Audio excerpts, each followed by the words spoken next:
या तो मुझे मेरे जीवन का उद्देश्य बताओ या तो मेरे जीवन का अंत कर दो. पॉझिटिव्ह एनर्जी आणि नेगेटिव्ह एनर्जी फॉर्म घेऊन मैसेज देता था. मुझे मैसेज आया है ऊपर से कि मैं तेरा मार्गदर्शन करूं, तेरे जीवन का उद्देश्य बताऊं. आपलं उद्देश शोधण्यासाठी जर देवाची मनापासून आराधना केली तर कुठल्या ना कुठल्या मार्गाने आपल्याला आपल्या आयुष्याचा उद्देश मिळू शकतो. स्वतःचा बद्दल किती माहिती आहे तर खरं आध्यात्मिकता म्हणजे एकदम सिम्पल. तुमचं कॉम्पिटिशन दुसऱ्यांशी नाही, स्वतःची असते. गुरुचं महत्त्व किती आध्यात्मिक प्रवासात? ये तुम्हारी लढाई है, तुमको लढना है, तुमको फेस करना है, तुमको आगे जाना है. खरे गुरु आहेत ना, त्यांना बरोबर माहिती आहे की बाबा ह्याच्यासाठी काय योग्य आहे. मी निघालो गुरुच्या शोधात तर मला गुरु भेटण्याचे चान्सेस जास्त आहेत. मी माझी साधना करत राहू, गुरु मला बरोबर शोधून काढतील. तुम्ही आध्यात्मिक प्रगतीसाठी जर गुरु शोधत असणार तर तुम्हाला आध्यात्मिक गुरु नक्कीच बरोबर आपल्याकडे खेचून घेतील. कलियुगाकडे तुम्ही कसं बघता? कली कुठे आहे, त्याचा वास कुठे आहे, इम्पॅक्ट कुठे झाला, त्याचा मनातच झाला. म्हणजे त्याला मात देण्यासाठी पण कल्की पण आपल्यातच आहे.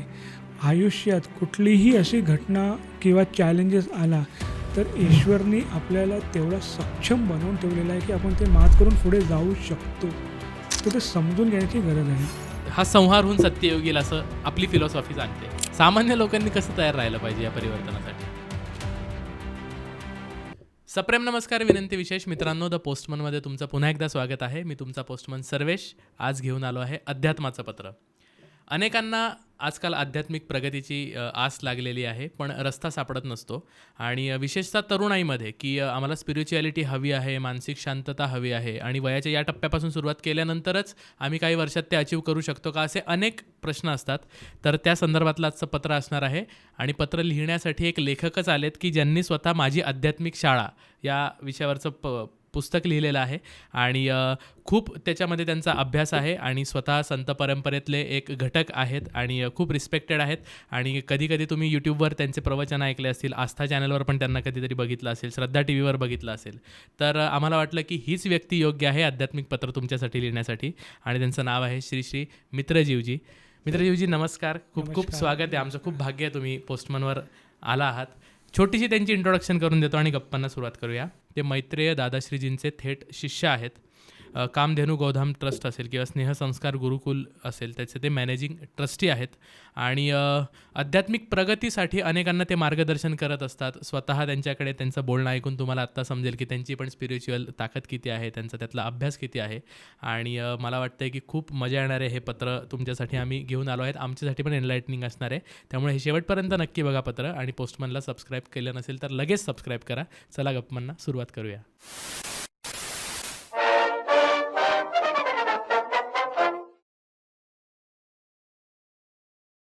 नमस्कार. नमस्कार. कसे आहात सर? आनंदित आहेत. आपण कसे आहात? आम्ही मस्त एकदम. तुम्ही आल्यामुळे आम्हाला जास्त आनंद झाला आहे. नाही एक आज जेव्हा आलो ना इकडे आणि जेव्हा हे लाल डब्बा लहानपणी बघितला होता आणि आठवतोय, म्हणजे आता हे मार्चचा महिना चालू आहे, मेचा महिना आम्ही ना वाट बघायचो की केव्हा पोस्टमॅन येणार. तेव्हा आमचे ना जे शाळेचे जे रिझल्ट आहे ते पोस्टमॅन घेऊन यायचा. बरोबर. मग ते आठवण आज आलं की अरे वा. आणि आजचा म्हणजे माझ्यासाठी खूप महत्त्वाचं हे सत्र किंवा हे जे आपले पॉडकास्ट आहे, कारण की आजचे जे आपण पोस्टमॅन आहेत लोकांपर्यंत जे आध्यात्मिक अनुभव आहे, जे मी माझा गुरु म्हणा, दैविक मित्र त्यांच्याकडून जे मी शिकलेलो आहे ते आपल्या माध्यमातून लोकांपर्यंत पोहोचेल, म्हणजे खरोखरच आजचा दिवस माझ्यासाठी मोठा आहे. खूप थँक्यू. आता पोस्टमन पण डिजिटल झालेला आहे आणि यूट्यूबच्या माध्यमातून आम्ही पत्र पोहोचवतो. त्यासाठी ती पत्रपेटी आम्हाला महत्त्वाची आहे. मला थोडंसं तुमच्याबद्दल जाणून घ्यायचं आहे, तुमची पर्सनल जर्नी थोडीशी, की तुम्ही आहात कुठले, तुम्ही या आध्यात्मिक प्रगतीमध्ये आध्यात्मिक वेमध्ये कसे आलात. आणि यू लुक सो यंग, म्हणजे तुम्ही आहातच यंग, पण तुम्ही कधीपासून सुरुवात केली आणि कुठल्या आयुष्याच्या टप्प्यावर तुम्हाला वाटलं की आता आपल्या ही जर्नी आपण सुरू केली पाहिजे?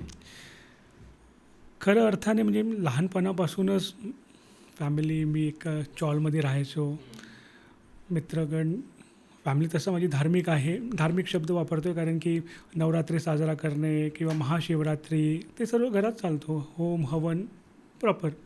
मग त्या हिशोबाने धार्मिक.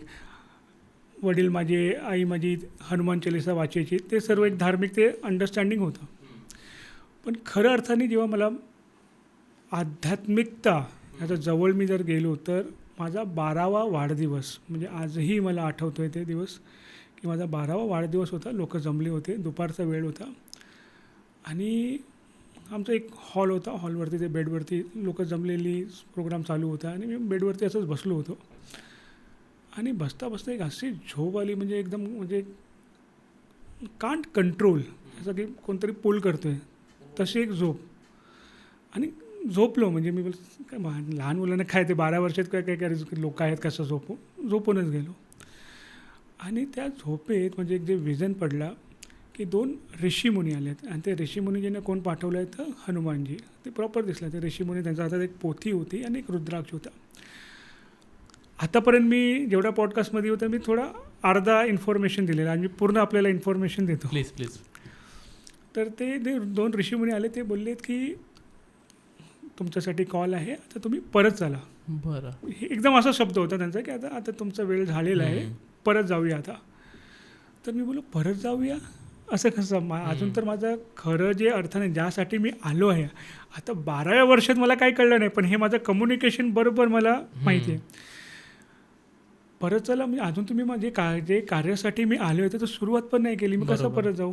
मला अजून खूप काही करायचं आहे, तर मी नाही येते परत, अजून मला पूर्ण काम करूनच मी येतो. ते बोलले अरे हनुमानजी बोलवले जाऊया. मी बोलले नाही नाही नाही, ज्यासाठी मी आलो ते करूनच जाणार. तर बोलले ठीक आहे, मग हे तुमच्यासाठी ते पोथी होती असं पूर्ण एक लाल कपड्यात आणि रुद्राक्ष. बोलले तुमच्यासाठी आहे आणि तुम्हाला जेव्हा कधीही वाटेल गरज वाटेल तर मला तुम्ही आवाज द्या, मी नक्कीच येऊ. आणि ते पोथी घेतली. नंतर जसाच पोथी घेतली रुद्राक्ष घेतलं मग त्याचं जागा आली. परत मला अरे कुठे गेलो होतो, काय झालं? आणि शब्द बरोबर पाठ होते. आता मी आईवडिलांना पण काय सांगू, तरी पण सांगितलं असं असं. ते बोला अरे वा चांगलं आहे, तुला दर्शन झाले 12 वर्षी. पण हे जे संदेश होता ना परत चला, हे मी अजून कोणाला बोलले नाही, फक्त ते माझं पुस्तकमध्ये ते मी लिहिलेलं आहे. तिकडून मला असं वाटलं की काहीतरी केलं पाहिजे. तर पोथी म्हणजे काय, तर मी माझ्या हिशोबाने ते मी समजून घेतलं की रामायण असेल. मग मी रामायण वाचायला घेतला, ते पूर्ण समजून घेतलं काय. हनुमान चालीसा, रुद्राक्षी माळाही घालायचो मी तेव्हा. मग त्या हिशोबाने तिकडे एक माझा पहिला सुरुवात बोलते ना एकदम फर्स्ट बीज तिकडून सुरू झाला. ती पहिली बी होती माझ्या आयुष्याची, ती आध्यात्मिकताची, जिकडे धार्मिक ते सोडून खरं आध्यात्मिक समजून घेणे. बरोबर. आता तिकडे जे होतं ना की मी ज्यासाठी आलो आहे ते करायचं आहे, ते मला म्हणजे त्यावेळी ते काहीच नाही समजलं मी कशासाठी आलो मला काय माहीत, पण करूया. पण पुढे नंतर जेव्हा मी कॉलेजला गेलो तिकडे मग अचानक एक प्रश्न माझ्यात पडला. तेच मग त्याचं मी बोलतो दुसरा एक टप्पा सुरू झाला की जर आपण आलो आहेत म्हणजे काहीतरी आपला जीवनाचा उद्देश आहे, पर्पज असेल. करेक्ट. पर्पज असेल. आता ते काय, ते कसं शोधू, काय माझा जीवनाचा उद्देश काय. एक रॅन्डम थॉट नव्हता, एवढा जोरात हा विचार चालत होता की काय माझा जीवनाचा उद्देश काय, मी काय करू, कसं समजून घ्या. आता ही कोणाशी बोलू, कोणाशी विचारू. मित्रगण सर्व असे, त्यांना ते हे काहीच समजायचं आणि असं काही बोललं पण त्यांना वाटे काय. आणि ते वय पण किती असतं लहान पोरं सगळे. तर कॉलेजच्या वेळी मग असाही प्रश्न मला पडला की आता ह्याचं उत्तर मला पाहिजे. आणि मी ज्या कॉलेजमध्ये होतो माझा एक चांगला मित्र, तो असंच एक दिवशी मला बोलला की अरे एक चांगली सामाजिक संस्था आहे, एक चांगलं सामाजिक कार्य करतात ते. आणि ते आमच्या कॉलेजच्याच पाठी एक लेप्रेसी हॉस्पिटल होता, तिकडे सर्व लेप्रेसी अजूनही आहे. ते बोलले की तिकडे चांगली सामाजिक संस्था आहे ते, तो तिकडे एक सोशल वर्क आहे, त्यांना आपण जेवण वाढणार आहोत, तू पण जॉईन होऊ शकतो. मला अरे वा चांगलं आहे, जाऊया ना. मग गेलो तिकडे. मग तिकडचे जे मेन जे ट्रस्टी होते म्हणजे फाउंडर होते त्यांना पहिल्यांदा मी बघितला. ते ज्या हिशोबाने ते सेवा करत होते मला अरे वा खूप सुंदर, म्हणजे असं वाटतं की यांच्यासोबत सेवा केलं पाहिजे. मग त्यांना भेटलो. ते बोलले ठीक आहे आप आइए, सामाजिक सेवा में तो आपका स्वागत है, आप करिए, आपको जो लगे, आपका अपना ही ट्रस्ट है, असं ते बोलले. मग तिकडून एक सामाजिक संस्थाला मी जॉईन करून घेतला आणि एक सोशल वर्क चालू झाला. पण हे जे प्रश्न होता की पर्पज काय, जीवनाचा उद्देश काय, हे मला समजून घ्यायचं आहे. ह्याच्यासाठी परत एक धार्मिक की काहीतरी मी मंत्र जप, तर मी गायत्री माता ह्यांचा जप सुरू अनुष्ठान केला. एवढे नाही संख्याचा जप मी बोलतो एवढा मी करतो म्हणजे ॲटलिस्ट मला उद्देश मिळेल, काहीतरी मला उत्तर मिळेल. जप सुरू केला. आणि माझ्या घरात आजही जे मी बोललो ना की नवरात्रीचा हवन वगैरे होतं, तर आईची म्हणजे दुर्गा माताची प्रॉपर फोटो आहे, त्यांच्यासमोर मी बसायचो, प्रार्थना करायचो. गायत्रीजींचा पण फोटो आणला, देवी गायत्री त्यांचा फोटो आणला, त्यांनाही प्रार्थना करायचो की प्लीज मुझे बता दो मेरे जीवन का उद्देश क्या है. 4 वर्ष झाले. आता हे 4 वर्षात मी सोशल वर्कही करायचो, ते जे फाउंडर आहे त्यांच्यासोबत सोशल वर्क करायचो आणि 4 वर्ष पूर्ण माझा प्रेयर प्रार्थना चालू आहे. आता एक रात्री असं झालं, म्हणजे ॲप्रॉक्सिमेटली 12 वाजता. मी तेव्हा देवळातच झोपायचो माझ्या. म्हणजे रात्री 12 वाजता उठलो एकदम.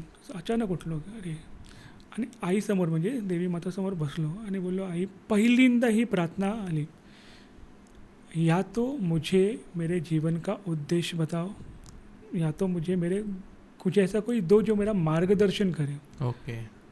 आणि हे पहिल्यांदा तोंडात आला. म्हणजे कसा आला मी आजही विचार करतो, असा कसा माझा विचार गेला, या तो मेरे जीवन का अंत कर दो. ओ. म्हणजे एवढा मोठा प्रश्न, एवढी मोठी, म्हणजे कसा मी बोललो मलाही अजून. मे बी तुम्ही खूप जास्त त्या ध्येयाकडे इतके आकर्षित झालेले होतात की एकतर मला आता ते पाहिजे किंवा मग आयुष्यच नको. आणि असं एवढं बोललो स्टेटमेंट, आणि असं म्हणजे खूप रडायसारखं, म्हणजे डोळ्यात पूर्ण अश्रू, आणि तसंच तिकडे झोपलो. सकाळी अलार्म वाजला, शाळेत जायचा वेळ झाला, म्हणजे कॉलेज जायचा वेळ झाला, आणि तसंच फोन आला. ते जे मी संस्था सांगितले त्याचे जे फाउंडर आहेत त्यांचा फोन आला. मी पण आश्चर्यचकित झालो, वगैरे ह्यांचा फोन एवढा सकाळी. ते पण ठीक आहे उचलला. ते बोलले की विचारले मला, तू संध्याकाळी काय करतो आहेस? तर मी बोललो फ्री आहे, कॉलेजच्या नंतर मी पूर्ण अवेलेबल आहे. तर बोललो ठीक आहे, 4 वाजता घरी येशील काय? तर मी बोललो घरी म्हणजे ऑफिस पण जवळच आहे, ऑफिस न बोलवता घरी बोलवत आहे. तर ठीक आहे, म्हणजे एवढे मोठे संस्थाचे संस्थापक घरी बोलवत आहे तर माझ्यासाठी पण प्रश्न होता. मी बोललो ठीक आहे येतो. कॉलेज संपला. नंतर मी बोललो की आता त्यांच्याकडे जातो, मग असं रिकामा हात नको, काहीतरी blood donation camp, medical camp, ह्याचा काहीतरी मी एक प्रोजेक्ट रिपोर्ट घेऊन जातो की आपण हे करता येईल. गेलो घरी, प्रॉपर वेलकम केले, आणि पहिल्यांदा त्यांची पूर्ण फॅमिलीसोबत त्यांचं इंट्रोडक्शन, म्हणजे संस्थापकचे फॅमिलीचं इंट्रोडक्शन माझं पहिल्यांदा झाला. चहा झाला. तर ते बोलले आपण जाऊया. त्यांचं जे घर आहे त्यांच्या बाजूला एक शाळा आहे, ती बंद होती संध्याकाळचा वेळ. मग एका झाडाखाली आम्ही बसलो. मग मी सुरुवात केलं माझ्या की आपण हे प्रोजेक्ट करू शकतो, हे आहे, अमुक आहे, तमुक आहे. ते शांतपणे ते ऐकत होते. ठीक आहे. तर पण मी ह्याच्यासाठी नाही बोलवलं आहे, नाही तर आपण ऑफिसमध्ये बसलो असतो. मग ठीक आहे. मग ते एक प्रश्न मला विचारले की सकारात्मक आणि नकारात्मक ह्याचा अर्थ काय? तर मी माझ्या हिशोबाने जे उत्तर होता ते दिलं. अजून 2 प्रश्न ते विचारले. तर मी पण बोललो हे काय प्रश्न विचारत आहेत, थोडा वेगळे प्रश्न आहे. अजून ते एक इन्सिडेंट ते सांगितले की कसा पॉझिटिव्ह एनर्जी आणि नेगेटिव्ह एनर्जी फॉर्म घेऊन, असा जसं आपण बसले तसं फॉर्म घेऊन मेसेज देतात. ते मला ते सांगत होते. आणि ते मला विचारले ह्याच्यात तुला काय समजतं? तर मी ते माझं जे अंडरस्टँडिंग होतं त्यांना सांगितलं. मग ते विचारले की तुला माहिती मी तुला का बोलवलेलं आहे इकडे? तर बोललं नाही, म्हणजे मला वाटलं काही असेल संस्थाचं, पण आता ते तुम्ही जे प्रश्न विचारतात माझ्यासाठी पण हे प्रश्न पहिल्यांदा असं की असे काही प्रश्न असतात सकारात्मक, नकारात्मक. मला सांगतो मला मेसेज आलेला आहे, म्हणजे मी एक्झॅक्टली जे ते बोलले मी सांगतो आपल्याला की मुझे मेसेज आया है ऊपर से कि मैं तेरा मार्गदर्शन करूँ, तेरे जीवन का उद्देश्य बताऊँ. बापरे. आता एक्झॅक्टली आता मी तसं, म्हणजे असं की मी 2 मिनटं एकदम स्तंभ राहिलो, काय बोलले. आणि डोळे तर पूर्ण भरून आले. काल रात्री मी माझ्या देवळात आईचं समोर, म्हणजे कोणालाही माहीत नाही आहे, दरवाजा बंद, एक मूर्तीचं समोर प्रार्थना करतो आहे. आणि पहिल्यांदाच माझा एक तीव्रतेने हे निघाले की मेरे जीवन का अंत कर दो, या तो मुझे मार्गदर्शक दे दो, या तो आप ही बता दो. आणि हे कोण आहेत जे डायरेक्टली बोलतात की मुझे मेसेज आया है कि मैं तेरे जीवन का उद्देश्य बताऊँ. आणि एकदम नतमस्तक झालो की म्हणजे ते ज्यांचं तुम्ही बघताय ते प्रतिमा, त्यांची मैत्रेय दादाश्रीजी. आणि तिकडून म्हणजे सर्व प्रश्न संपले की बाबा तुम्ही कोण आहात. आणि तिकडून एक माझी आध्यात्मिक यात्रा त्यांच्याबरोबर सुरू झाली. मग आम्ही 7 मित्र आणि आमचे ते गुरु किंवा दैविक मित्र, मग एक आध्यात्मिक यात्रा सुरू झाली. आणि या आध्यात्मिक यात्रेत खूप संत येऊन गेलेत. आता संत म्हणजे जे आपले महाराष्ट्राचे ते पण आणि भारताचे ते पण, म्हणजे जे आमचे प्रोसेस दादाश्रीजीने घेतले, म्हणजे कधी कधी रात्री 9 वाजता आम्हाला बोलवायचे. ते MBBS डॉक्टर, तेव्हाही त्यांचा प्रॅक्टिस चालू होता. सकाळी 7 वाजता निघायचे, प्रॅक्टिस करून 7-8ला यायचे. 9 वाजता आम्ही एक ऑफिस होता तिकडे बसायचो. आणि आमचं जे आध्यात्मिक मेडिटेशन बोला, ध्यान बोला, किंवा जे ते आम्हाला जे सांगायचे, कधी रात्रीचे 1 वाजायचे, कधी सकाळचे 4 वाजायचे, 5 वाजायचे, फ्रेश होऊन परत ते ऑफिसला, आम्ही शाळेत. म्हणजे एवढी आमचा ती ऊर्जा होती आणि एवढा त्यांचा पॅशन होता. आणि जेव्हा आमची आध्यात्मिक प्रोसेस चालायची तर एक अनुभव, आता आम्ही 7 लोकं बसायचे. आता मी डोळे बंद केलेत आणि अनुभवात प्रॉपर शिवजींचा जे पूर्ण भास यायचा, म्हणजे अनुभव. डोळे उघडल्यानंतर जेव्हा ते विचारायचे की बाबा क्या अनुभव हुआ, आम्ही 7ही लोकांचा एकच अनुभव, अरे ह्याच्यामध्ये शिवलिंग देखा. हां, तसेच भगवान स्वामीनारायण नाव ऐकलंच असेल. त्यांचं मला नंतर कळलं, त्यांचं असं होतं की त्यांचेही शिष्य होते आणि ते रात्रीच प्रोसेस करायचे. रात्रीच ते पूर्ण ध्यान प्रक्रिया, आणि सकाळी ते बोलायचे बाबा ऑफिस में जाओ काम करो. आणि ते सर्व परत बसायचे, त्यांचे जे पटशिष्य असायचे भगवान स्वामीनारायणचे, ते रात्री बसायचे. आणि भगवान स्वामीनारायण कित्येकदा आले आणि आमचं सेशन घेतलं. आता हे लोकांनी भगवान स्वामीनारायण कुठून आले. स्वामी समर्थांचं तर खूप, म्हणजे डायरेक्ट त्यांची जी कृपा होती. आणि ते खूप स्ट्रिक्ट माहितीत आपलं, बरोबर. एक गुरु तत्व बोलते ना, एक तसं ते खूप स्ट्रिक्ट, म्हणजे जे शिकवायचे तसे असे खूप अनुभव झाले. आणि इकडून पूर्ण एक आध्यात्मिक यात्रा सुरू झाली. अनुभवांवर येऊ, मला डिटेल ऐकायचे आहेत आज अनुभव. तुम्हाला वाटतं की खरंच आपण काही वर्ष किंवा काही दिवस, काही महिने आपलं उद्देश शोधण्यासाठी जर देवाची मनापासून आराधना केली तर कुठल्या ना कुठल्या मार्गाने आपल्याला आपल्या आयुष्याचा उद्देश मिळू शकतो. बरोबर आहे. जे तरुण आत्ता ऐकत असतील आणि ज्यांना पण हा प्रश्न पडला असेल काय उद्देश आहे, तर प्रत्येक सामान्य माणसाला शक्य आहे आपल्या आयुष्याचा उद्देश शोधणं. आता सामान्य माणूस म्हणजे काय, हे मोठा प्रश्न. मी आजही सामान्यच आहे. हो, पण फॉर एक्झाम्पल तुम्ही आत्ता तुमचं जे अनुभव सांगितला 12व्या वर्षी तुम्हाला असं स्वप्न पडलं, मे बी आपण म्हणतो ना की देव काही लोकांची काही कामासाठी निवड करतो, तर त्यातले तुम्ही असाल. मी आध्यात्मिक आहे का, तर आहे. म्हणजे मी काय करतो, रोज देवाला पाया पडतो, काही प्रार्थना असेल म्हणतो, हनुमान चालीसा म्हणतो, गायत्री मंत्र म्हणतो. तर मी स्वतःला आध्यात्मिक म्हणून घ्यावं का? अध्यात्म म्हणजे स्वतःचं अध्ययन करणे, खरं अर्थाने तेच आपण समजून घेतो. ज्याची मैत्री स्वतःची आहे, एकदा स्वतःची मैत्री झाली ना, बरोबर, तुम्ही दिवे लावतायत नाही लावतायत ते एक वेगळी गोष्ट आहे, तुम्ही ध्यानला बसलेत नाही बसलेत ते वेगळी गोष्ट आहे. तर आध्यात्मिकमध्ये स्वतःला समजून घेणे, स्वतःची जाणीव असणे. आपल्याला खूप काही माहिती आहे दुसऱ्यांचा विषयी, है ना, कंट्रीचा बाबत, किंवा जे आपलं काही विशेष एक सब्जेक्ट असेल त्याबाबत. स्वतःच्याबद्दल किती माहिती आहे. तर खरं आध्यात्मिकता म्हणजे एकदम सिम्पल, सो सिम्पल, एकदम दादाश्रीच बोलतो की सिम्पल आहे. आणि जर तुम्ही स्वतःला अनुभव केलेला आहे, स्वतःला तर तुम्हाला बोध बोलते ना, रिअलायझेशन स्वतःचं आहे, तुम्ही आध्यात्मिक आहात. तर खरं अर्थ तेच आहे की, आणि स्टेप बाय स्टेप आपण स्वतःची जी मैत्री झाली ना, हळूहळू ते ग्रोथ होत जातो. स्वतःनी समजवतं की अरे अभि आगे ये करना है, आगे ये करना है. मग तुमचं कॉम्पिटिशन दुसऱ्यांशी नाही, स्वतःची असते. स्वतःसोबत एक चांगला मग कम्युनिकेशन होतो, संवाद होतो. मग आध्यात्मिकता म्हणजे स्वतःला समजून घेणे, अपने बारे में जानना. हां, त्यासाठी काय कर्मकांडी असण्याची गरज नाही आहे. कर्मकांड म्हणजे काय ते समजून घ्यावं लागेल, है ना. तुम्ही 10 मिनटं फक्त बसा शांत, आणि तुमचे विचार बघा कसे चालले आहेत.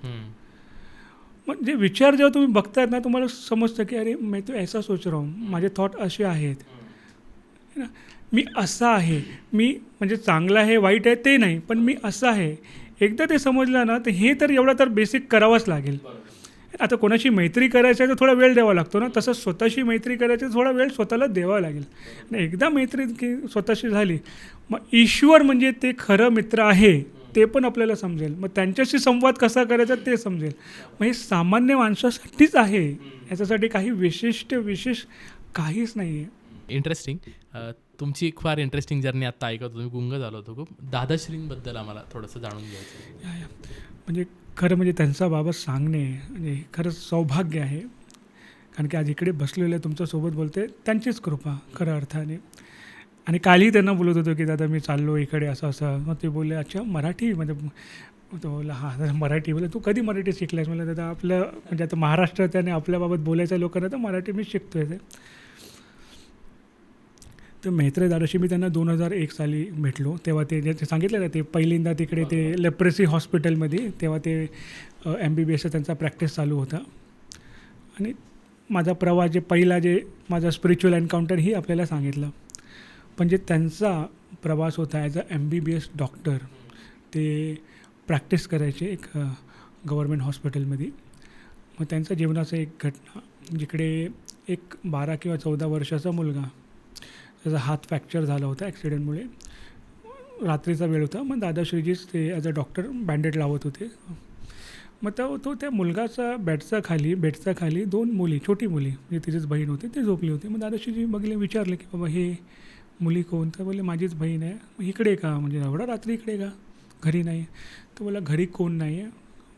का बरं कोण नाही? तर वडील हे तुरुंगात आहे. आता का तुरुंगात आहे ते मोठी गोष्ट आहे. तर असे विचारले का तुरुंगात? नाही, माझ्या आईला जाळून मारून दिला म्हणून तुरुंगात आहे. आणि ते समोरच त्या मुलाने बघितलं होतं. आणि ती जी छोटी मुली ते जे जे जे बोलते ना असहाय भाव, म्हणजे कोणच नाही माझा, अनाथ बोलतात ना तसा भावाने. मग तो हॉस्पिटलमध्ये कसं? तर तो बोला सकाळी मावशी आली होती फळं घेऊन. तर मला असं वाटलं की फळ न खाता विकून देतो आणि विकून जे काही पैसे बसतील अजून काहीतरी उद्योग छोटा मोठा सुरू करूया. तर त्या उद्देशाने ते बोला मी मार्केट जात होतो आणि तिकडेच ॲक्सिडेंट झाला आणि हॉस्पिटलमध्ये लँड झाला. आता ही गोष्ट आपण ऐकताय. दादाश्रीजींनाही असं वाटलं की ॲज अ डॉक्टर मी जे बँडेड लावतो त्याचं जे शारीरिक दुःख आहे ते मी दूर करू शकतो. पण जे मानसिक दुःख आहे ना, ते मानवी मनाचं जे दुःख आहे, पेन आहे, सफरिंग आहे, ते ॲज अ डॉक्टर मी पूर्ण करू शकत नाही. मग ह्याचा पुढेही मला जावं लागेल. ॲज अ डॉक्टर मला पुढे जावं लागेल. ते समजून घ्यावं लागेल की हे जे दुःख आहे ह्याचं सोल्युशन काय आहे. मग ते आध्यात्मिक मार्गात ते पुढे गेले आणि खूप खूप दैविक विभूती म्हणा त्यांना भेटून गेले. आणि 2006ला महाअवतार बाबाजीने मैत्रेय दादाश्रीजींना साक्षात्कार दिला. आणि महाअवतार बाबाजी बोलले की जेव्हा साक्षात्कार झाला तेव्हा ते बोलले की माझा चैतन्य, माझा कॉन्शियसनेस प्रेमावतारच्या स्वरूपात तुमच्यात आहे. मैत्रेय दादाश्रीजींना बोलले प्रेमावतारच्या स्वरूपात तुमच्यात आहे. जे हे मैत्री मिशन, जे आमचा मैत्रीभूत परिवार आहे ना, ते मैत्री मिशनसाठी सहाय्यक आणि हेल्पफुल असणार. आणि म्हणूनच आम्ही मैत्रेय दादाश्रीजींना प्रेमावतार मैत्रेय दादाश्रीजी असं बोलतो. म्हणजे प्रेमावतार म्हणजे ज्यांच्या सानिध्यात फक्त प्रेमचा अनुभव होतो है ना. जसा सूर्याचा प्रकाश फक्त आणि फक्त उजेड देतो, प्रकाश देतो. तसेच मैत्रेय दादाश्रीचं सानिध्य म्हणजे फक्त प्रेम. तर दुःख ह्याचा निदान किंवा ह्याचं सोल्युशन काय आहे तर प्रेम आहे. मग तिकडून ही यात्रा मैत्रेय दादाश्रीची सुरू झाली. तर 2001पासून मी त्यांच्यासोबत आहे. 2006 साली महाअवतार बाबाजींचा साक्षात्कार आणि हे मैत्रीबोध परिवाराचे जे नीव जे सुरू झाली एकदम. त्यांचे गुरु कोण आहेत? तर हे एक ना पूर्ण गुरु शिष्य परंपरा आहे. मग ह्या विश्वासे जे आदिगुरू आपण बोलू शकतो, आदिनाथ है ना, भोले बाबा, ते त्यांचे शिष्य अगस्त्य मुनीजी. आणि अगस्त्य मुनीजीबाबत लोकांना खूप कमी इन्फॉर्मेशन आहे. पण जे लोकसेवा, लोकार्पणचं कार्य अगस्त्य मुनीजीने केलेलं आहे. तुम्ही खरोखरच मी मागचा एक पॉडकास्टमध्ये पण आग्रह केला होता की फक्त त्यांच्यावरती किंवा हे गुरु शिष्य परंपरेवरती एक पॉडकास्ट कमी पडेल. आणि दक्षिणमध्ये तर पूर्ण जे संस्कृती आहे अगस्त्य मुनीजी घेऊन गेले होते. आणि त्यांचे शिष्य महाअवतार बाबाजी 5000 वर्षापासून हिमालयावरती ते आहेत. आणि लोकार्पणचं कार्य जे करत आहेत ते आजही. आणि कुठलीही प्रसिद्धी, ख्याती ह्याचं काही एक्सपेक्टेशन त्यांना नाही, फक्त करत जात आहेत. आणि आजही त्यांचे 54 डिसायपल्स आहेत भूलोकवरती आणि वेगवेगळे काम करत आहेत. आणि महाअवतार बाबाजींना लोकांनी लिमिट केलेलं आहे फक्त क्रियायोग. लोकांना वाटते महाअवतार बाबाजी म्हणजे फक्त क्रियायोग.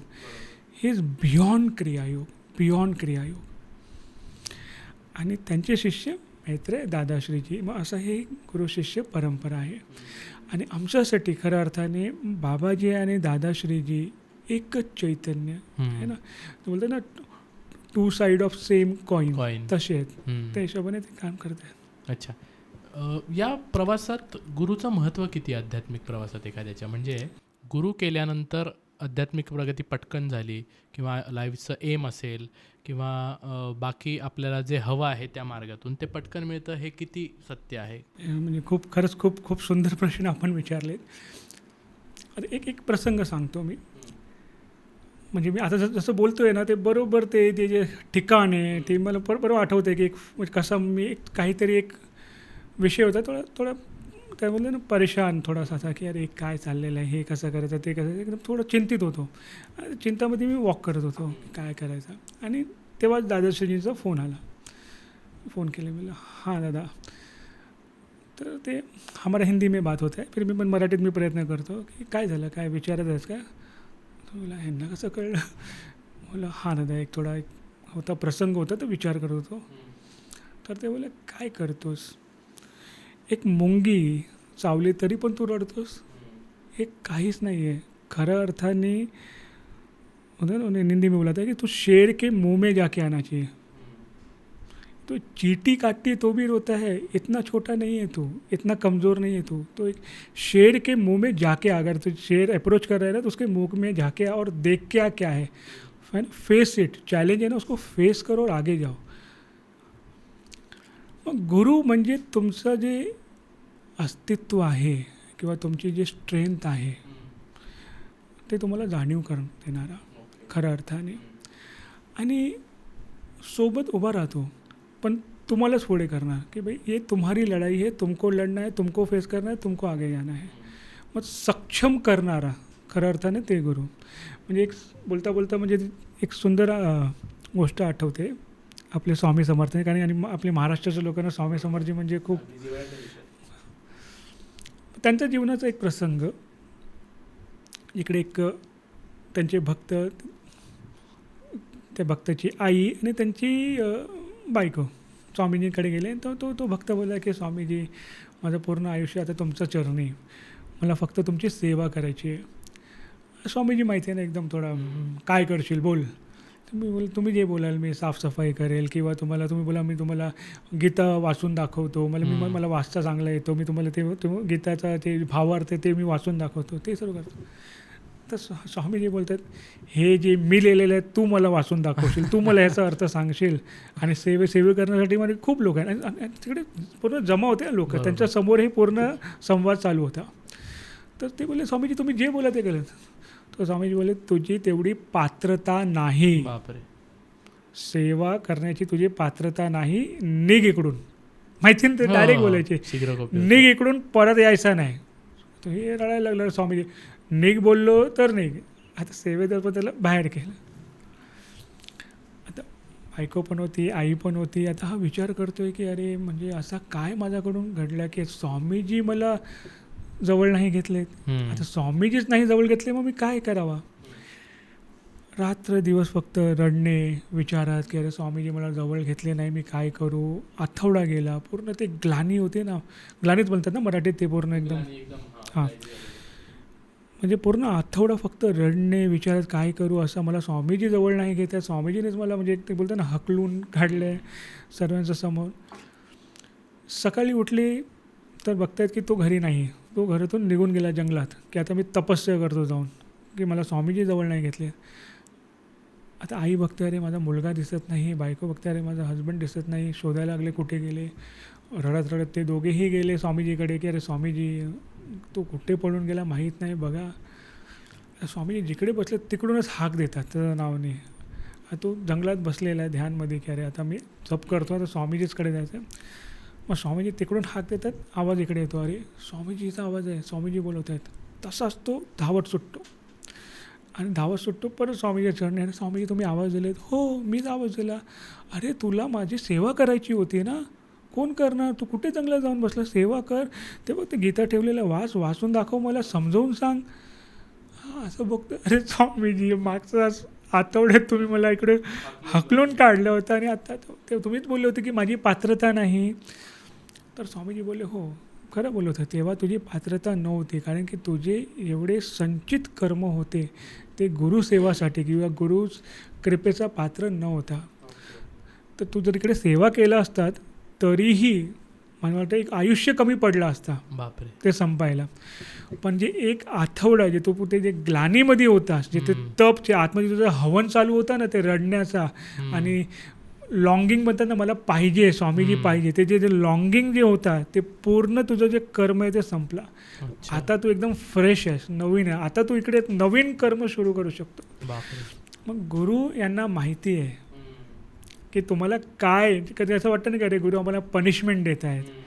पण खरं अर्थानं त्यांना जे खरे गुरु आहेत ना, त्यांना बरोबर माहिती आहे की बाबा ह्याच्यासाठी काय योग्य आहे. आणि हे आशिष शरणागतीचा भाव, सरेंडरशिपचा भाव आपल्यात असला पाहिजे, कारण ते बोलतात म्हणजे काहीतरी कारण असणार. पण आजच्या वेळी असे गुरु म्हणजे खरंच नाही म्हणजे होतं नाही, असं वाटतं की अरे असे गुरु कधी मिळतील की ज्याने खरंच असे विचार ठेवणारे, असे तुमच्या आयुष्याचं, जीवनाचा जे संकल्प आहे त्याचं पुढे घेऊन जाणारे. म्हणजे ह्याचाही एक प्रसंग मी सांगतो की जसं एकदा मी साथीही बसले होतो ना, दादाश्रीजी विचारत होते की भाई आपका गुरु आपके सामने बैठा है तो आप मांग लो आपको क्या चाहिए, म्हणजे असं काय पाहिजे तुम्हाला आणि मी देतो, फुलफिल करायला असतो. मग सर्व जे माझे मित्र होते आपले आपले जे बोलत होते की दादा मुझे ये चाहिए, दादा मुझे आप चाहिए, असं असं चालू होतं. माझ्या तोंडातून एकच म्हणजे ह्याच्यात मी बोलतो ना माझा काही नाही, ते बोलतो ना ते बोलून घेतात. मला दादा मैं जिस संकल्प के लिए आया हूँ वो मेरा संकल्प पूरा होने से पहले मैं नहीं जाऊँ. असे खुश झाले, बोलले की जर माझेही गुरु मला विचारले असते ना की बाबा क्या चाहिए तुझे, तर मी पण हेच बोललो असतो की भाई मेरा संकल्प पूरा हो जीवन का. तर ते असतात जे तुमच्या जीवनाचा संकल्प पूर्ण करण्यासाठी जे तुम्हाला पाहिजे ते तुम्हाला ते देतात, सामर्थ्य बनवतात, असे म्हणजे गुरु.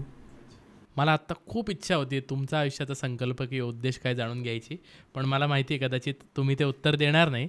पण मैत्रीबोध परिवाराची स्थापना कधी झाली आहे आणि मैत्रीबोध परिवाराचा ॲज अ होल परिवाराचा काय संकल्प आहे? आता जसं खऱ्या अर्थाने 2001ला मी त्यांना भेटलो आणि तिकडूनच काम चालू होता.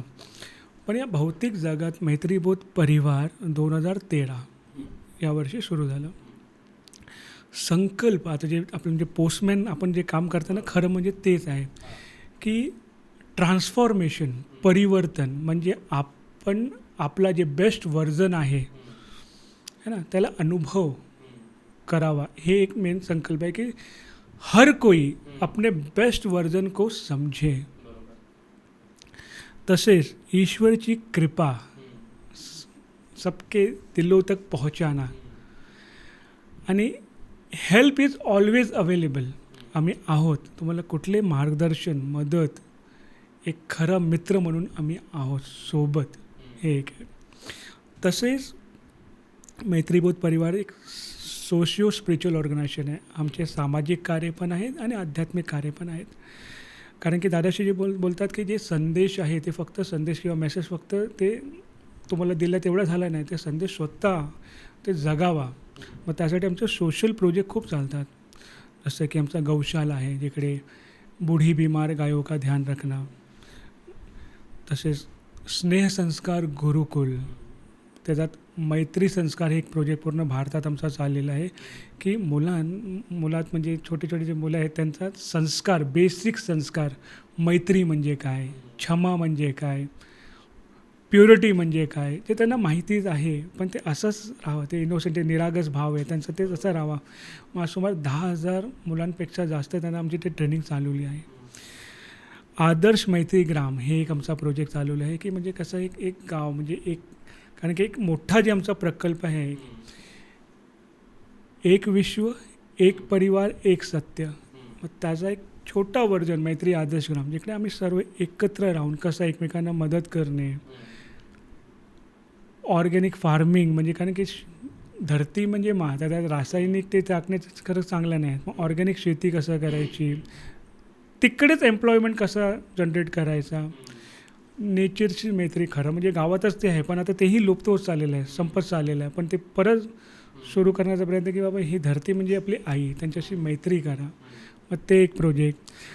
मग जे आता पाणी आहे खरं म्हणजे कर्जतमध्ये आपण बघणार आहे की ते किती किल्लत तर आहे, ते न्यूजपेपरमध्ये आलं तर ते पाणी कसं साठवून पूर्ण वर्ष कसं आपण जगू शकतो, याचा पूर्ण प्रॉपर 6 ते 7 आमचे चेक डॅम छोटे छोटे बनवले गेले आहेत. मग असे सोशल प्रोजेक्ट आमचे चालतात. यूथसाठी आम्ही कॉलेजमध्ये, युनिव्हर्सिटीमध्ये जाऊन सेशन घेतो. आता हे बोध जे रिअलायझेशन बोलतो तेच यूथला थोडासा मॉडर्न टेक्निकने आम्ही त्यांना शिकवतो.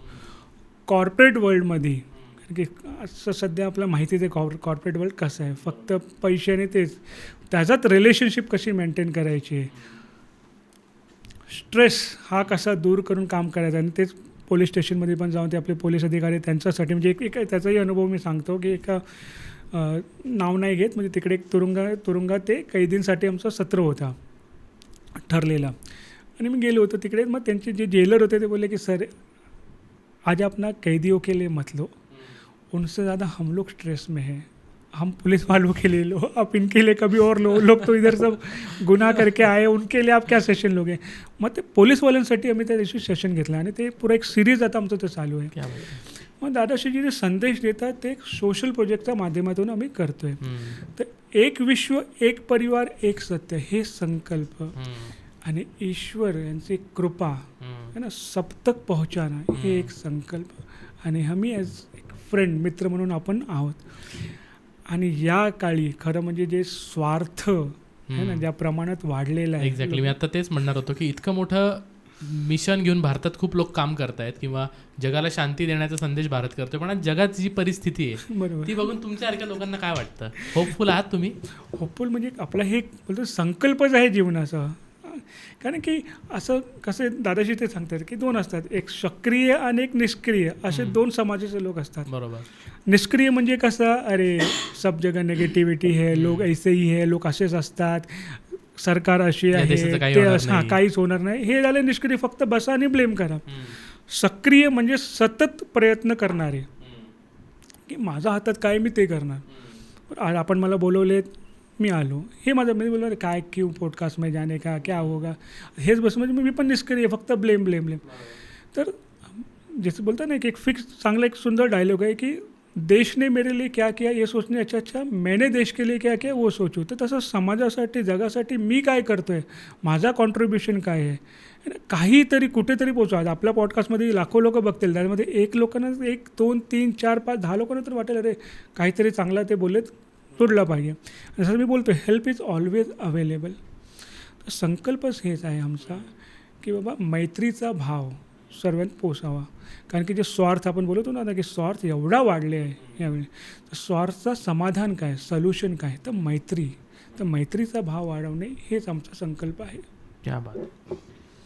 महाअवतार बाबाजींना आपण वरचेवर आत्ता स्पर्श केला आहे. आम्ही असं कायम ऐकतो की आध्यात्मिक प्रोसेसमध्ये कायम राहणारे व्यक्ती आहेत ना, त्यांना खूप छान छान अनुभव येत असतात. म्हणजे सामान्य लोकांपेक्षा ते जास्त त्याच्यामध्ये डीप डाईव्ह त्यांनी केलेलं असतं.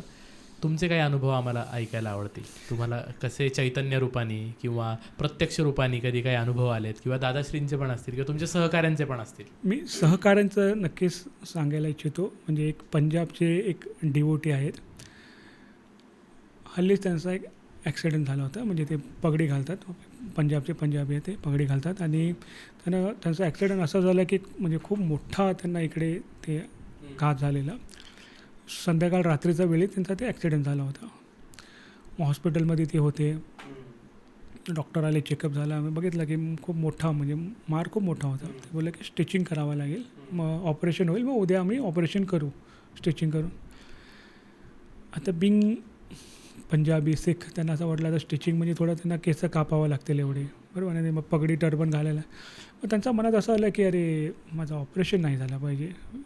आता ते असं ते डॉक्टरलाही बोलले की डॉक्टर ऑपरेशन करना गरजेचं आहे. त्यांनी दाखवलं की बाबा आपको अंदर तक लगा है और बिना ऑपरेशन के होगा नहीं, अभी तो मैंने सिर्फ दवाई लगाया आहे, सकाळी करावंच लागेल, म्हणजे काही पर्याय नाही, लिहून ठेवलं सकाळी ओटी एवढ्या वाजता आपण जाऊया. आता रात्री झोप म्हणजे त्यांना झोपही आहे ना, ते मग हे डिवाईन लाईट आपल्याला दिसते, दादाश्रीची जी प्रतिमा आहे ना, मी डिवाईन लाईट म्हणतो, त्यांच्यासमोर त्यांनी प्रार्थना केल्या की दादा मला ऑपरेशन नको, काहीतरी तुम्ही करा पण ऑपरेशन नको मला. म्हणजे ऑपरेशन केलं ते केस कापावं लागेल, मग टर्बन घालता येणार ना, ते बघा ना प्लीज, असा त्याची प्रार्थना सुरू होती. सकाळी उठला तो एकदम फ्रेश, बोलतो ना असं काही दुःख आहे ना काही नाही. हे खरं म्हणजे ते हॉस्पिटलचे डॉक्टरही ते आम्हाला भेटायला आले की बाबा कोण आहे असा अनुभव. डॉक्टर आले, बोले कि ओटी रेडी है, आपका ऑपरेशन करने के लिए. मैं चाललो तो बोले कि सर एक बार आप वापस चेक कर लो. तर कालच एक्सरे काढलेला आहे, वापस क्या चेक करने का, बोलते नहीं मग एक बार आप वापस चेक कर लो, ऑपरेशन का ज़रूरत है क्या. तर डॉक्टर हसला, पण तर रिलेटिव्ह पण बोलते अरे कल ही तो बोला है, मोठा होता ते, मोठा होता. तो बोले ठीक है तुम बोलते तो एक बार देखते हैं. मग आया था डॉक्टर असा आश्चर्यचकित झाला, बोलते अरे मैंने तो एक साधारण दवा लगाया था, ये ऐसा क्या हील हो गया, इसका तो ऑपरेशन का ज़रूरत नहीं है, ऐसा क्या हुआ. तो बोला हाँ नहीं मुझे पता है ऑपरेशन का अभी ज़रूरत नहीं है, आप नॉर्मल दवा दे दो. आता ते रिलेटिव्ह ते बोले असं काय, बोलते नाही मी प्रार्थना करून झोपलो आणि मी बरोबर बघितलं की एक पूर्ण टीम आली याचा जो अनुभव आहे ते लिहून त्यांनी दिलेलं आहे. ह्याचं म्हणजे प्रॉपर एक आर्टिकल आलेलं आहे की मी प्रार्थना करून झोपलो आणि बघितलं रात्री पूर्ण एक टीम आली आणि त्या टीमनी पूर्ण ऑपरेशन झालेलं आहे, पण ते पूर्ण ॲस्ट्रल लेवलवरती ऑपरेशन झालं आहे. त्याचं फिजिकल मॅनिफेस्टेशन आहे की खरोखरच डॉक्टर बोलला ऑपरेशनची गरज नाही. हे प्रॉपर लिखित डॉक्टरही आश्चर्यचकित झाला. तो येऊन गेला आश्रमात की अरे बाबा हे काय आहे, खरं म्हणजे काय, कारण की हे शक्यच नाही असं. आमचं जे ऑब्झर्वेशन एक दिवस अगोदर होतं आणि रात्रभरात असं काय घडलं. तसेच म्हणजे असे कित्येक अनुभव लोकांचे आहेत आणि हे मी का सांगतोय चमत्कार म्हणून नाही. बरोबर, माझा तोच प्रश्न होता पुढे की मग चमत्कार आणि या गोष्टी किती. चमत्कार एक खरं सांगू ना ते म्हणजे ते एक वेगळीच गोष्ट आहे. जे आंखों का धोका भी बोल सकते, त्याचा अर्थ नाही. ह्याचा आध्यात्मिक अर्थ एक असतं की बाबा आप किसी चीज़ को बहुत दिल से मांग रहे हो और ज़रूरत आहे. खरंच आपली आध्यात्मिक उन्नतीसाठी जे गरजेचं ते करतील. आणि स्वामी समर्थजींचंच एक सुंदर त्याच्यावरती व्याख्यान आहे की ईश्वर कभी भी नेचुरल प्रोसेस में हस्तक्षेप नहीं करता है, कभी भी नहीं करता है. ईश्वर कभी भी चमत्कार इसलिए नहीं करेगा कि ताकि आप लोग का बोलते हैं ना की उन्नती रुक जाए, ग्रोथ हो जाए. ते कधी शॉर्टकट ईश्वर कधी देत नाही, खरोखरच नाही. पण काही असे होतात ज्याला तुम्ही चमत्कार म्हणतात, ते पण आध्यात्मिक उन्नतीसाठी. आता या मुलाच्या सोबत जे झालं ते पूर्ण टीम आली अनुभव घ्यायला आणि त्यांच्यासोबतही काय घडत चाललेत, पण ते आध्यात्मिक उन्नतीसाठी, चमत्कारसाठी नाही, काही प्रूव्ह करण्यासाठी नाही.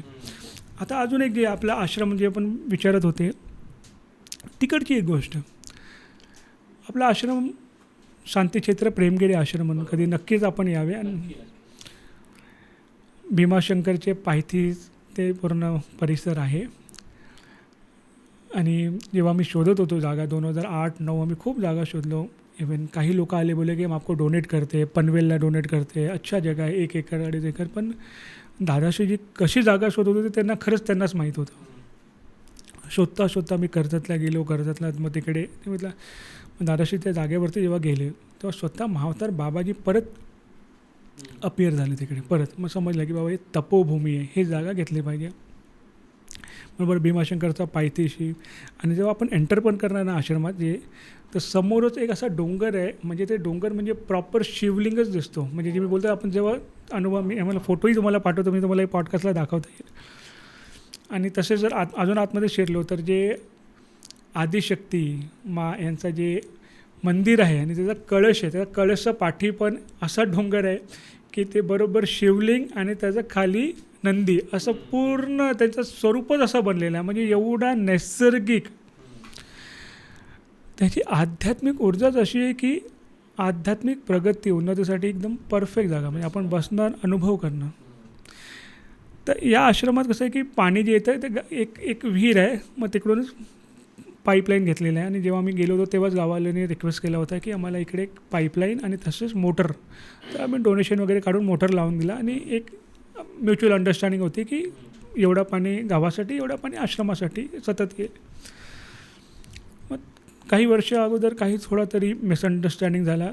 गावाचे 1-2 लोक होते, त्यांचा काय मिसअंडरस्टँडिंग झाला, आम्ही प्रयत्न केला समजवायचा, ते झालं नाही. मग त्या लोकांनी ठरवलं की आम्ही आश्रमाला पाणी देणार नाही, बंद. आणि ते 2-3च लोक होते, पण नाव देतात गावाचं हे पूर्ण हे बोलतात ना निर्णय ठरलेला आहे. आणि मला गावाचे लोक पण आलेले, हमारा ऐसा कुछ भी नहीं था पर हम कुछ नहीं बोल सकते, वो 2-3 लोक आगे कुछ नहीं बोल सकते. ते 2-3 लोकांचंच होतं. बरोबर, दादा लोक. आम्ही गेलो, परत आग्रह केला की बाबा हा आश्रम आहे, देवस्थान आहे, लोक येतात, तुम्ही पाणी बंद नको करा. टँकरशी पाणी आमचं चालू होतं, पण ते खूप महाग पडायचं. नंतर शेवटी ते लिहून दिले की बाबा हम पाणी आपको नहीं देंगे, जे काही कारण. तर आम्ही प्रयत्न केला, खूप संपला, आता विषय संपला. मग कमीत कमी 8-9 महिने पाणी बंदच होता. आग्रह वगैरे सर्व करून झाला होता, तर काहीच नाही. आम्ही पण सोडून दिला की ठीक आहे, टँकर से आ रहा है, बघूया. दुसरा सोर्स शोधत होतो. आता तसेच आमचं असं होतं की काय बोरिंग वगैरे टाकायचं, दादाशी बोलले नको, बोरिंग वगैरे नको, ते चांगलं नसतं, बघूया काहीतरी सोर्स जे आहेत तेच बघतील. मला वाटतं 9-10 महिने असंच पाणी ते नाही देत होते. आम्ही टँकरने, दररोज टँकरने पाणी चालू होतं. एक मोठा प्रोग्राम होता आश्रमात, पाणी वगैरे त्याला टँकरने झालं सर्व. आता पूर्ण ते प्रोग्राम संपल्यानंतर आमची बैठक वगैरे करता मग सकाळचे 4-5 वाजले. मग त्यानंतर मी पण बोला आता झोपतो, तर फोन मी सायलेंटवर करून झोपलो. 8-8:30 वाजता सकाळी ते आमचे गार्ड आले नॉक करायला. अरे जीव जीव कोई आया है आपसे मिलने के लिए. आता मी पण बोललो थोडा फ्रेश होके आता हूँ मिलता हूँ. मला बिठाई उनको. नाही ते आतमध्ये येतच नाही, ते बाहेरच उभे आहेत. एक म्हणजे थोडा वृद्ध आहेत, म्हातारे आहेत. तर तुम्हाला ठीक आहे उनको बिठावत होते. ते बोलले नाही नाही मी येणार नाही आतमध्ये, बाहेरूनच. ठीक आहे फ्रेश झालो, गेलो आश्रमाच्या गेटपाशी गेलो. त्यानं बोला अरे बघितलं एक म्हणजे म्हातारे होते. बोला आप अंदर आके बैठ के बात करो ना, जो भी बात करना है. मग बोलायचं ठीक आहे तुम्ही बोलता ते. बसवलं त्यांना आतमध्ये. मग ते गप्प होते. तर मला वाटलं काय म्हणजे झालं, त्यांना चहा पाणी वगैरे विचारलं. ते गप्पच होते 5-10 मिनटं असंच बसले होते. तर मी बोललो मामा काय झालं. मला वाटलं काही असेल घराचं काहीतरी झालं असेल. तर तो बोलले की मी पंढरपूरला होतो. त्यानंतर सांगितलं ते त्यांचा पूर्ण आध्यात्मिक एक प्रवास चालू होता. तर बोलले मी मागच्या 8-9 महिने पूर्ण प्रवासातच होतो. आता पंढरपूरवरून डायरेक्ट आलो घरी. सकाळी एकदम पहाटे माझे देव प्रकट झाले. म्हणजे खरे म्हणजे का माझ्याकडे रेकॉर्डर असलं तर मी रेकॉर्ड केलं असतं. सकाळी पहाटे माझ्यासमोर माझे देव प्रकट झाले. ते ओरडले मला, बोलले जावा पहिला आश्रमाचा पाणी चालू करा नंतर माझ्याकडे या. तर बोलले म्हणजे काय बोलते. म्हणजे असाच मला देव बोलले. मी घरी विचारलं काय झालं प्रकरण. तर ते सांगितलं की आश्रमाचं पाणी असं मी बंद केलेलं आहे. तर मी तसंच आलो. मला आतमध्ये यायची हिंमत नव्हत होती की अरे तुमचा आपला आश्रम आपला देवभूमी ह्याचं पाणी बंद आहे म्हणून मी आतमध्ये येत नव्हतो. आणि रडायला लागले. तर मी विचारलं मामा तुम्ही कोण आहात. तर बोलले ते जे विहीर आहे ती जागा आहे त्याचा मी मालक आहे. बापरे. जिथनं पाणी येत होतं आश्रमाला. ते गावाला मी पाणी देतो, मी त्याचा मालक आहे. तर मतलब मी गावाचं पाणी बंद करेल पण मी आश्रमाचं चालू करतो आत्ता जाऊन, ते तुम्हाला सांगायला मिळेल. असं करू नका, गाव पण आपलं आहे. आणि मी बोललं गाव कुठेच ह्याच्यात नाही, ते 2-3 लोक आहेत फक्त त्यांचं आहे. खऱ्या अर्थात ते गावाचं काही याच्यात चुकी नाही. तर नाही मी चालू करतो. मी बोला असं करू नका, मग प्रॉपर बैठक घेऊया, बैठक घेऊन बोलून चालू करूया, पण त्यांचं बंद नको करा. तर नाही, ज्याप्रमाणे माझा देव माझ्यासमोर उभा आहे, मी पहिलाच उठून पहिला इकडे आलेलो आहे. तर अशी ती पुण्यभूमी. आता हे जे संदेश आहेत ते त्या व्यक्तीचा अनुभव, बरोबर, तो आला कुठून आहे ना, त्याला अजिबात काहीच प्रसंग माहीत नाही. आणि बरोबर तो मालकाचं स्वप्नात जाऊन ते बोलणे. एक असा अनुभव, असे कित्येक अनुभव आहे की खरं सांगू तो मला असं 4-5 पॉडकास्ट आपल्याला करावा लागेल. अजून तो माझा स्वतःचा जीवनाचा जे आहे ना, स्वामी समर्थनजींचा, शंकर महाराजांचा, यांचा तर अनुभव अजून मी सांगितलेच नाही. मला ते ऐकायचे आहेत. आता तुम्ही म्हणालेत सहकार्यांचे, मला असं वाटलं की कदाचित सांगायचे नसतील. इफ यू आर ओके, आम्हाला खरंच ऐकायला आवडतील अनुभव. तर दादाश्रीजींनीच मला स्वामी समर्थजींच बाबा सांगितलं होतं की कसे ते आहेत काय. आणि त्यांचा मग थोडासा अनुभव जे होता ते. मग एकदा संध्याकाळी शिकवताना म्हणजे अजूनही आठवते की कसा की शिकवते, बोर्डवरती मी लिहिते मुलांना अकाउंटचे काही आणि मॅनेजमेंटचे काही लिहित होतो. आणि लिहिता अचानक ते सहस्र चक्र आहे पूर्ण असं व्हायब्रेशन, गडगड गडगड गडगड पूर्ण व्हायब्रेट्स आणि डोळ्यातून पाणी. मलाही समजा नाही काय चाललेलं आहे. आणि एक व्हॉईस, एक आवाज जोरात स्वामीजींचा, जसं ज्याप्रमाणे जे बोलतात ना जसे तसे त्यांचा आवाज. आणि एक विशेष शब्द आहे ते जे मला बोलतात ते मी शब्द इकडे बोलू शकत नाही कारण की त्यांचा आणि माझा ते संबंध आहे. तर ते शब्द काढून मी बोलतो की ते शब्द घेऊन ते बोलत होते मठात ये, मठात ये. ते शब्द घ्यायचे आणि बोलायचे मठात ये. म्हणजे मध्ये शब्द म्हणजे माझा ते मला जे संबोधित करायचे त्या शब्दाने ते संबोधित करून ते मठात ये, मठात ये असं जोरात. आणि व्हायब्रेशन आणि डोळ्यात पाणी. आता स्टुडंट पण बघायला लागले, अरे सरांना काय झालं, काय तब्येत बिघडली का. तर मी पण बसलो थोडा, मी पाणी प्यायला. पण ते व्हायब्रेशन, डोळ्यात पाणी, ते आवाज थांबे ना चालू आहे. मग मुलांना बोललो भाई अपना प्रॅक्टिस करो, मैं बैठता हूँ. सर बोले सर नहीं आप आराम करो. बसलो असं गप्प, पण कंटिन्यू सतत व्हायब्रेशन, डोळ्यात पाणी, मठात ये जोरात चाललेलं आहे. मग मी बोललो की जातो मी आतमध्ये स्टाफ रूममध्ये बसतो. मग दुसऱ्या सरांना जे कॉर्डिनेटर त्यांना बोललं की मला ठीक वाटत नाही, मी लेक्चर नाही घेऊ शकणार, तुम्ही बघा ना कोणतरी असेल. तर बोलले ठीक आहे सर, मी करतो मॅनेज. ब्रेक झाला, आवाज चालू आहे, सर्व काही ॲज इट इज. तर मी सरांना बोललो सर मी लवकर जातो घरी, ठीक नाही होतो. ठीक आहे. आता आवाज चालू आहे आणि योगायोगाने तो गुरुवारचा दिवस होता. आणि गुरुवारी म्हणजे मठात मला माहिती आहे की खूप प्रचंड गर्दी असते, प्रचंड गर्दी.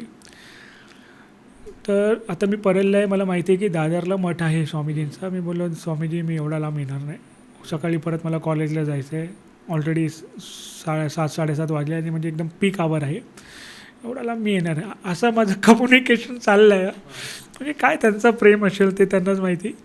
आणि मी म्हणजे एवढा हिंमत करून त्यांना बोलतो की मी नाही येणार, आणि प्रोसेस चालू आहे, डोळ्यात पाणी आहे. त्यांचं ऐकत नाही, मठात ये, फक्त मठात ये. म्हटलं स्वामीजी मी नाही येणार, एवढा लांब मी नाही येणार, बघतो ना उद्या परवा कधी ते येतो, संडे येतो, पण आज मी नाही येणार. त्यांचा आवाज थांबे ना. मी सरांना बोललो मी निघतो, आणि मी निघालो तिकडून. मला एवढा लांब मी दादर जाणार नाही बस पकडून तिथपर्यंत, किंवा कॅब पण घेतला तर किती वेळ लागेल, आणि आतमध्ये एवढी गर्दी, प्रचंड गर्दी, मी नाही. कॉलेजचा बाहेर पडलो, एक माझा स्टुडंट आला, बोले सर क्या हो गया, बोला नहीं घर जा रहा हूँ जल्दी. बोला ठीक है. तो तुम्हाला मुलगा बोला सर आपको पता है ना कि अपने कॉलेज के नज़दीक थे, जे MD कॉलेज है, रेल्वे क्वार्टर तिकडेच, अपने कॉलेज के नज़दीक स्वामी समर्थ जी का एक मठ है. बोला ह्याला काय झालं, हा का बोलतोय मला. बोला अच्छा. बोला हाँ सर इधर ही है नज़दीक, आप चल के जाओगे तो इधर ही है, पीछे इसके आगे जाएंगे, रोड क्रॉस करके ही है. तर सांगितलं बरोबर. बोला अच्छा. आवाज आला की मठात ये परत, आणि एकदम असं बोला पूल करते. बोला ठीक आहे, मग आता हे बोलते एवढं जवळ आहे, मग मी तर कधीच नाही बघितलं एवढं जवळ कुठलं मठ आहे. ठीक आहे, बोला ठीक आहे, बोलते तो जाता हूँ. तर एक म्हणजे एक फिजिकल संदेश बाबा की बाबा इकडे जा, तर इकडे तर जा, तिकडे दादर नाही जायचं तर इकडेच जा. ठीक आहे जाऊया. मग बोला तिकडेच. आता चालता चालता परत आवाज चालू. मी बोलू स्वामीजी मला माहिती आहे गुरुवार आहे, प्रचंड गर्दी असणार तर मी आतमध्ये येणार नाही, बाहेरून नमस्कार करून निघेल. आता हे उद्दंडताच आहे खऱ्या अर्थाने. बोलते ना बुद्धी एवढी, असं मी त्यांच्याशी बोलतो आहे की बाबा मी एवढाच येणार, आतमध्ये येणार नाही. ठीक आहे, गेलो तिथपर्यंत, पोचलो, बघितलं तर गर्दी नव्हती, फार कमी लोक होते. आणि त्यावेळी एक वृक्ष होता, मोठा वृक्ष होता, आणि वृक्षाच्या खाली स्वामीजींची मूर्ती होती त्यावेळी. आता तर पूर्ण चेंज झालेलं आहे. तर मी बोललो ठीक आहे, चप्पला काढले, हातपाय धुतले, आतमध्ये शिरलो. जसं शिरलो प्रचंड गर्दी, आतमध्ये शिरलो की प्रचंड गर्दी. बोला ये क्या हो गया, तो बोलते ना अरे अंदर बोलाने के लिए जैसे ट्रॅप. बरं ठीक आहे चला, आता आलो होता तर कुठे जाणार. आतमध्ये शिरलो, एक परिक्रमा केली. स्वामीजींचं जे मूर्ती समोर होतं त्यांच्याकडे मी बघतच नव्हतो, का मला माहीत नाही, मी त्यांच्याकडे बघतच नव्हतो. परिक्रमा घेतली, स्वामीजींचं मूर्तीचं समोरच जागा रिकामी होती. बोला आता आलो आहे तो 5 मिनटं बसतो थोडा आणि नंतर जातो. स्वामीजींच्या मूर्तीसमोर असं बसलो, समोर आहे ते मी बघत नाही त्यांना, तरी पण असंच बसलो. लोकांना बहुत सारी गर्दी वाढली हे ते, आणि असं इकडे तिकडे बघत होतो. बरोबर मूर्तीचं समोरून एक माणूस 6 फूटचा वरती, केस नव्हते, एकदम हाईट, म्हणजे असा शर्ट घातलेले पण पूर्ण बटन पूर्ण उघडे, आणि फक्त एकच बटन खाली लावतात ना तसं. मी बोला असं काय विचित्र, असं कोण. आणि हाफ पॅन्ट, आता हाफ पॅन्टमध्ये किती हाफ पॅन्ट, एकदम वरपर्यंत, एकदम वरतं आहे, जीन्स आहे ना एकदम एकदम एकदम अप, म्हणजे पूर्ण थाईसही वरती. असं कसं शर्ट घातले आहेत पण एवढा पूर्ण इथेच फक्त एक बटन लावलेलं आहे, हाफ पॅन्ट पण घातले एवढा छोटा. असं मी त्यांना बघतोय, ते समोरूनच आले, बघतोय असं बघतोय. बाजूला ते बसले, असं पलथी मारून ते बसले, स्वामीजी कसं बसं असं पलथी मारून रुद्राक्ष देऊन असं बसलेत. आणि मी त्यांना असं बघतोय, असा जोरात ओरडले, इकडे काय बघतोयस, तिकडे बघ, तुझा लक्ष तिकडे असला पाहिजे त्यांच्याकडे, तिकडे बघ. आता बोलते मी, आता मी घाबरलो, खरोखरच घाबरलो. आणि लोक आपल्यात असं की त्यांचा आवाज कोण ऐकतच नाही आहे. मलाच फक्त कोण ओरडते पण लोक बघायला पण लागतात की अरे काय चाललं आहे, कोणच बघणार, लोक आपल्यात. आणि pin drop silent, Swami Swami Swami, pin drop, त्यांचा आवाज एवढा मोठा, कोणच नाही बघत आहे. मी बोला अरे एवढं काय ओरडले. आणि मग गप्प असं पुढे पण काही स्वामीजींना पण नाही बघितलं, मी फक्त डोळे बंद करून गप्प बसलो. हळूच बघितलं तर म्हणजे की आहे की कोण, असंच होते, बसले होते. मी थोडं 10 मिनटं बसलो. जे पूर्ण जे व्हायब्रेशन होता, शांत, डोळ्यात जे अश्रू होते ते पूर्ण एकदम शांत, एकदम म्हणजे असं वाटलं हा म्हणजे अभि ठीक आहे, एकदम रिलीफ. ते बसलेच होते, त्यांचा ते चालू होतं. असंच प्रणाम केला, निघून गेलो. आणि तेव्हा माझी एक कृपा होती की मी दादाश्रीजींना डायरेक्ट फ़ोन करू शकत होतो. त्यांना फ़ोन केला, दादा मैं ऐसा यहाँ पे मठ में आया हूँ और ऐसा पूरा मेरे साथ हुआ, तो बोले एक काम कर, घर पे आ जा, बात करते. घरी गेलो, जवळच होता त्यांचा घरी गेलो. तर बोला अब बता क्या हुआ, सांगितलं असं असं पूर्ण झालं. तर ते हसू लागले. बोला म्हणजे पहिला तर ते हसलेच की ते संवाद मी नाही येणार, ते उद्दंडता बोलते ना ते. बोले ठीक है, तूने स्वामी समर्थ जी को देखा क्या, मूर्ति को. मी बोला दादा, तेव्हा मला कळलं अरे हां मी बघितलंच नाही. बोले नाही, मैं मूर्ति को तो मैंने देखा ही नहीं, मैं सिर्फ ऐसा झाला आणि तो माणूस बसला. तर ते हसले. बोले तो माणूस म्हणजे कोण होता तू असा बोलतोय, असे कपडे घालून कोण येणार सांग, असं तुला कोण असं दिसणार एकदम. तर बोला माहीत नाही. बोलले नाही, एक काम कर, कल वापस जा मठ में, वापस जा, फिर बात करता. दुसऱ्या दिवशी परत मठात गेलो. दुपारचा वेळ गेलो, पूर्ण खाली रिकामा शुक्रवारी. जी मूर्ती होती मी त्यांच्यासमोर उभा राहिलो ना, असं बघत होतो त्यांना. डोळ्यात काजल होता एक्झॅक्टली त्यांचं जे. मी बोला अरे, आणि कारण की स्वामी समर्थांचे बहुतेक जे पण आपण मूर्ती बघणार तर ते वृद्ध अवस्थात असते है ना, एक 60-70. आणि हे जे होते 40-45चे समोर होते ना, जे मूर्ती होती 40-45. मी बोला अरे ते कोण होते, डोळ्यात काजल तर असे होते ते. मी पण हसत होतो की डोळ्यात काजल घालून एवढे. बोला दादा वो सेम तो थे. बोलता हाँ सेम थे नहीं, वही आए थे, एक प्रोसेस करना था तुझ पे, एक स्पिरिचुअल प्रोसेस जो आगे सेवा के लिए काम आएगा, इसके लिए वो मठ में बुला रहे थे. और वो खुद आए थे. जो दर्शन तुझे हुआ है वो स्वामी जी का हुआ है, वो कोई और नहीं थे. ते डोळ्यात काजल, ते उंची, ते एज एकदम, ते 45 मला वाटते ते 50 ते माणूस पण तो exactly same. Gratitude and sorry बोललो मी. बोललो पहिलं तर मी असा उद्दंड तर तुम्हाला बघत पण नव्हतो, येत पण नव्हतो. खऱ्या अर्थाने तेच बोलवून घेतले आणि ते पूर्ण प्रोसेस केले. असे स्वामीजींचे अनुभव खूप आहेत. म्हणजे हे तर फिजिकल वर्ल्डचा अनुभव, काही ॲस्ट्रल अनुभव आहे जे मी खरोखर सांगू शकत नाही. पण हे सर्व फक्त लोककल्याणासाठी. जे आपण विचारत होते ना की ते काय शिकवतात, काय देतात, ते दादाश्रीजी आम्हाला हेच शिकवतात की जे साधना आहे, ते तप आहे, हे स्वतःची उन्नती प्रगतीसाठी तर नाहीच आहे. साधना जर करायचं आहे, आता आम्ही जे पण साधना करतो ते फक्त लोकार्पण, लोककार्यासाठी. जे अनुभव आम्हाला पाहिजे ते फक्त लोकांच्या ग्रोथसाठी, लोकांच्या उन्नतीसाठी. तर स्वामीजी आले, दर्शन दिले, ते हे पण फक्त लोककार्यासाठी, माझ्या स्वतःची उन्नतीसाठी नाही. आणि असे पण अनेक अनुभव असतील ना तुम्हाला की जे स्वतःपुरतेच ठेवायचे असतात, ते सगळ्यांना नसतात सांगायचे, कारण अनेकांच्या लक्षात येत नाही. त्याची फक्त अनुभूती आपल्यासोबत कायम असते. अगदी बरोबर. आता तुम्ही म्हणालात की स्वामींनी काइंड ऑफ तुम्हाला बोलवलं आणि काय तुमच्यावरती प्रोसेस केली जी तुम्हाला आजपर्यंत त्याचा फायदा होत असेल. तर असंच गुरु पण करतात का, की म्हणजे मी निघालो गुरुच्या शोधात तर मला गुरु भेटण्याचे चान्सेस जास्त आहेत, की मी माझी साधना करत राहू, गुरु मला बरोबर शोधून काढतील. आता ते बोले मी निघालो गुरूंना शोधायला, हे विचार पण आपोआप शक्य नाही आहे ना. ते बोलतात ना, सीडिंग करतात. अच्छा, चाहूल असते. हां, ते बरोबर शोधून काढतात की बाबा हे आहे माझा, आणि शोधून काढणे. जसे रामकृष्ण परमहंसजींनी स्वामी विवेकानंद शोधले. स्वामी मी नाही येत बाबा, मला नको, हे सर्व काय खोटं आहे. तेच बरोबर शोधून काढले होते. आता स्वामीजींची चर्चा, त्याचा पण एक चांगलं मी आपल्याला एक सांगतो, जे त्यांच्या जीवनाची घटना. स्वामीजी जेव्हा होते तर दक्षिणवरून एक भक्त चालत स्वामीजींच्या दर्शनाला आला होता. आता दर्शनाला आला, त्या दिवशी पण मला वाटतं गुरुवारीच होता, कारण की सर्व लोक पूर्ण जमलेले, पूर्ण भीड, स्वामीजींची आरती, नंतर प्रसाद. तर प्रसाद वाटपसाठी स्वामीजींचे जे पटशिष्य होते, चोलप्पा आणि ते सर्व ते प्रसाद वाटप करायचे. आणि हे दक्षिणचे जे हे आले होते ते पण लाईनमध्ये होते. तर प्रसादच्याच वेळी जेव्हा ह्यांचा आला, हे जे शिष्य आपले भक्त होते, त्यांचा जेव्हा लाईन आला आणि चोलप्पा प्रसाद देणारच होता, स्वामीजी ओरडतात, त्याला प्रसाद देऊ नको. आता चोलप्पा तर स्वामीजीच ऐकणार, बोलते आप बाजू हो जाई, मग तुम्ही बाजू व्हा, दुसऱ्यांना द्यायला चालू. आता लोक सुरू, अरे काहीतरी याने पाप केला असेल, स्वामीजी याला प्रसाद द्यायला नाही बोले म्हणजे पाप केलेलं आहे. तोही रडतोय. अरे असं काय झालं की स्वामीजी प्रसाद, तुम्ही विचार करा ना की एकदम पूर्ण तुम्हाला इसको प्रसाद मत दो, कसं वाटतं. तो रडायला लागला एकदम. लोकांना प्रसाद द्या चालू आहे, लोक येत आहेत, चालू आहे, आणि रडतोय. मग चोलप्पा दुसऱ्या सेवकाला बोलतो की आप दो. मग चोलप्पाला बोलतो काय झालं, रडायला काय झालं. बोलतो अरे का नाही रडणार, एवढ्या लांबून मी आलो स्वामीजीचा दर्शनाला, प्रसादही म्हणजे ते बोलले मला प्रसाद नाही द्यायचे, म्हणजे असा काय मी गुन्हा केलेला आहे, एवढा काय पाप केलेला आहे की मला प्रसाद नाही द्यायचा.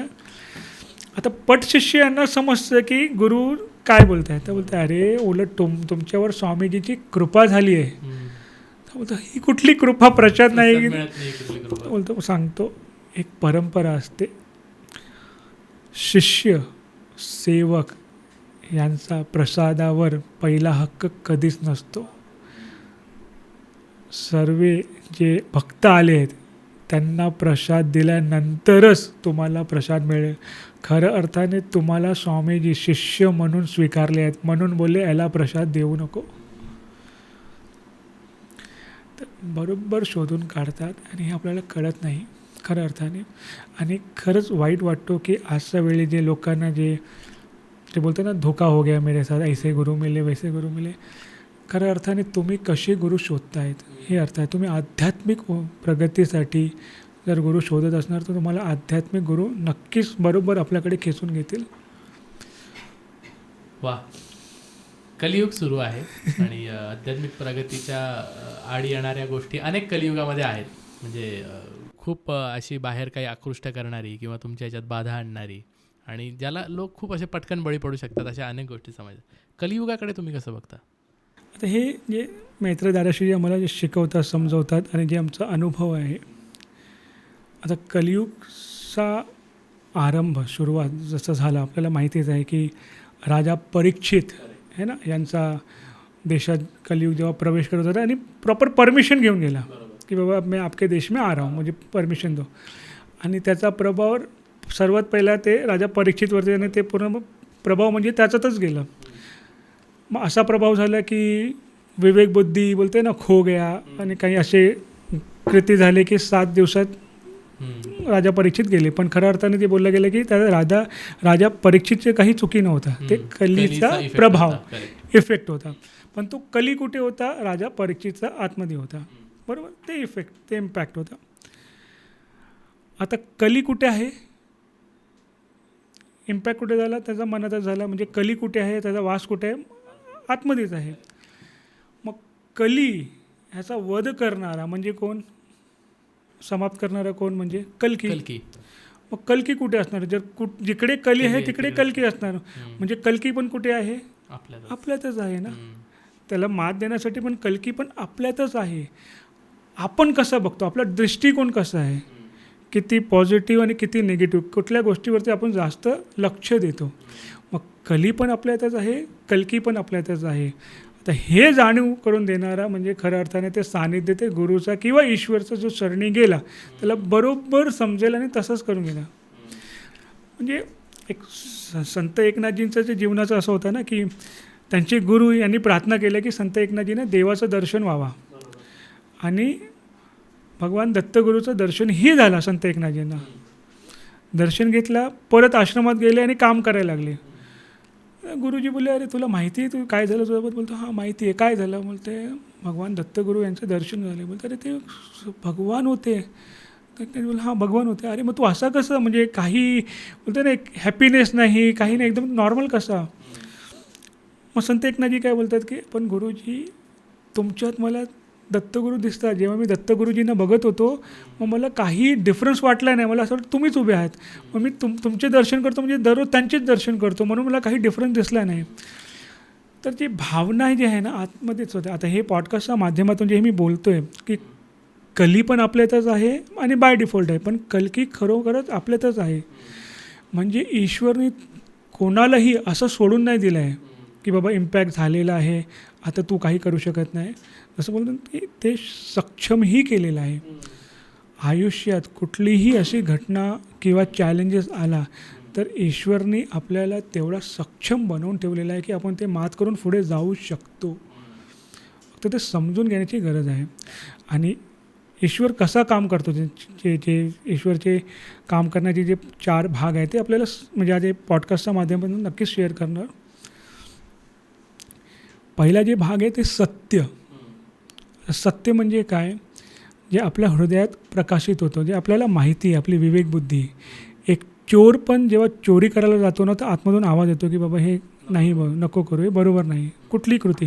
तर सत्य जे आपल्या हृदयातून येते की बाबा हे नाही करण्याची, हे करण्याची. तर ईश्वरचा ते पहिला पाठ आहे खऱ्या अर्थाने, है ना, कार्य करण्याचा सत्य. म्हणजे ते बाय डिफॉल्ट सिस्टम सर्वात आहे. सर्वांना माहिती आहे सत्य काय आहे, है ना. दुसरा आहे धर्म. धर्म काय, तर जे सत्य प्रकाशित होते, जे सत्य आपल्याला माहिती आहे ते जगणे, ते आपल्या व्यवहारात आणणे, है ना. सत्य का पालन करणे, उसको बोलते हैं धर्म. बरोबर. जसं की एक शिक्षक आहे, शिक्षकचा धर्म काय आहे की राईट नॉलेज, है ना. बरोबर. डॉक्टर राईट ट्रीटमेंट, पोलीस सुरक्षा, मंत्री प्रॉपर सर्वांना फॅसिलिटीज देणे, आई वडील चांगले संस्कार. बरोबर. हे खऱ्या अर्थाने हे धर्म आहे, धर्म आहे, कर्तव्य आहे. है ना. कर्तव्यपूर्ती. तर जे सत्य आपल्याला माहिती आहे तसे वागणे हे आपला धर्म झाला. तर ईश्वर सत्यही सांगतो, धर्मही सांगतो. आता धर्म जर आपण नाही पाळला त्याला म्हणतात धर्माची हानी. बरोबर. मग ईश्वर काय करतो, न्याय. आता न्याय म्हणजे काय, मग ईश्वर येऊन सांगतो की अरे बाबा आपण चुकलेलो आहे, हे सत्य आहे, हे धर्म आहे, याचं पालन करा. जसं भगवान श्रीकृष्ण शांतिदूत बनून गेले होते की भाई लढाई मत करो, 5 गाव दे दो, छोड़ दो, टॉपिक सोडा. तसेच ईश्वर न्याय करतो की बाबा ठीक आहे, अभी आपसे इतना हो गया, अब कम से कम इतना कर दो और आगे चलो, है ना. कमीत कमी एवढं तुम्ही करा न्याय. आता न्याय पण नाही समजला, म्हणजे सत्य नाही समजला, न्याय नाही समजला, धर्म नाही समजला, न्याय नाही समजला, मग काय राहिलं आता, मग होतो संहार. अब भाई आपको जाना पडेगा, बहुत हो गया अभी, मग होतो संहार. आणि हे प्रत्येक फेजमध्ये. मग आता हे जे कलियुगचं जे तुम्ही बोलताय आहेत ना, आजच्या वेळी हे जे न्यायचा वेळ आहे, हे सर्वांना बरोबर इन्फॉर्मेशन दिलं होतं की बाबा मी न्याय का समय है, अब सुधर जाओ, अब मान जाओ. बरोबर. आणि त्याचा सर्वात सुंदर जे प्रकरण घडलं ते कोविडमध्ये. खऱ्या अर्थाने आपण सर्व कसं झालं की आपल्याला वाटलं की आपण स्वामी आहोत या पृथ्वीवर, है ना. पृथ्वीचे स्वामी आहोत. पाहिजे तेवढं आपण रिसोर्सेस घेऊ शकतो, पाहिजे ते करू शकतो, प्रकृतीला आपल्या हिशोबाने कसं पण आपण उपयोग करू शकतो. पण कोविडमध्ये बरोबर उत्तर सर्वांना मिळालं. आपल्याला घरी बसावं लागलं, ऑक्सिजन विकत घ्यावा लागला, खूप काही गोष्टी आपण बघितले. बरोबर. मग ते समजावून सांगितलं की बाबा तुम्ही स्वामी नाही, प्रकृती. हां, एक्झॅक्टली. ते न्यायचं खरं अर्थाने ते सुरुवात होतं की बाबा अब समझ जाओ, अब सुधर जाओ, बोलतं ना एक अब होनहार बन जाओ, है ना. अब तो सही रस्ते पे. ते नाही झाला तर अंतिम फेज आहे संहार. म्हणजे देवाने आपल्यातच कली पण दिलाय, कलकी पण दिलाय, आणि कलकीची ताकद आपल्यात आपण स्वतः वाढवायला पाहिजे. येस. आत्ता तुम्ही कलियुगाला जो स्पर्श झाला, आता त्या अनुषंगाने मला 1-2 प्रश्न विचारायचे आहेत की हा संहार होऊन सत्य येईल असं आपली फिलॉसॉफी सांगते. सामान्य लोकांनी कसं तयार राहायला पाहिजे या परिवर्तनासाठी? सुंदर. म्हणजे खरोखरच आभार आहे प्रश्न विचारायला. आता मी जे त्यांच्याकडून शिकलेलं ते प्रयत्न करतो. हां, तेच प्रयत्न करतो आणि बेसिक सामान्य माणसाच्या हिशोबाने. आणि हे खरं अर्थाने त्यांचा संदेश म्हणून आपण समजू शकतो. पहिलं आपलं जे कर्तव्य आहे ते पूर्ण करणे, है ना. Right duty, right action. प्रयत्न करला, आपल्या हातात जे काही आहे ते 100% द्या, आणि ते कर्तव्यावरती लक्ष द्या. त्यासोबत शक्य असेल तर कीर्तन करा.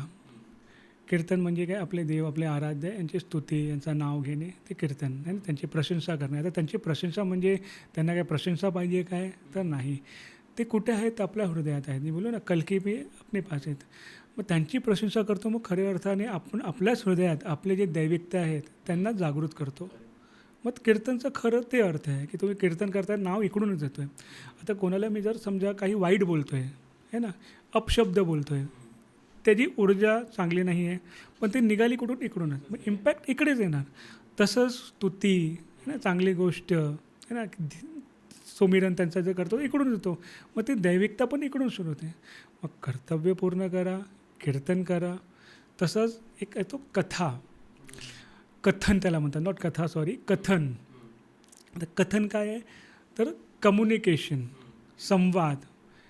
ईश्वर खऱ्या अर्थाने आपले मित्र आहेत, त्यांच्याशी संवाद करा, है ना. जे काही आपल्याला मनापासून वाटते ते त्यांच्याशी एकदम बोला. मन मोकळे करून एकदा कम्युनिकेट करा. संत नामदेव आपल्याला माहितीच आहे, ते तर पुरं जेवायलाच बसायचे की बाबा खाना खाओ, भोजन करो. आणि संताची भूमीमध्ये कीर्तन आणि कथन तर प्राथमिकता दिली आहे की भाई ईश्वर आपले सखा मित्र त्यांच्याशी तसे राहावं, तसे बोला. आपण ईश्वरला कधी आपण एकदम खूप लांब करतो, म्हणजे 4 हात, खऱ्या अर्थानं त्यांचे 4 हात आहेत, पण आपण लांब करून देतो की भाई बस पूजा आरती किंवा एक प्रॉपर पॅटर्न में पडा निकले. पण असं नाही. ईश्वर म्हणजे मित्र सखा, मग त्यांच्याशी कथन म्हणजे त्यांच्याशी बोलावा. तसेच जेवढा शक्य असेल तेव्हा कल्याण म्हणजे काय, लोकार्पणचं कार्य, लोकसेवाचं कार्य जेवढं जमेल. जसं आज पॉडकास्टच्या माध्यमातून आपण तेच करतो आहे, लोकार्पणचंच कार्य आहे. हे पॉडकास्ट माझ्यासाठी किंवा तुमच्यासाठी नाही आहे. ह्या माध्यमातून जे अनुभव सांगितले लोक किती काही समजून आपल्या जीवनात ते घेऊन जाऊ शकतात, ते मग कल्याण.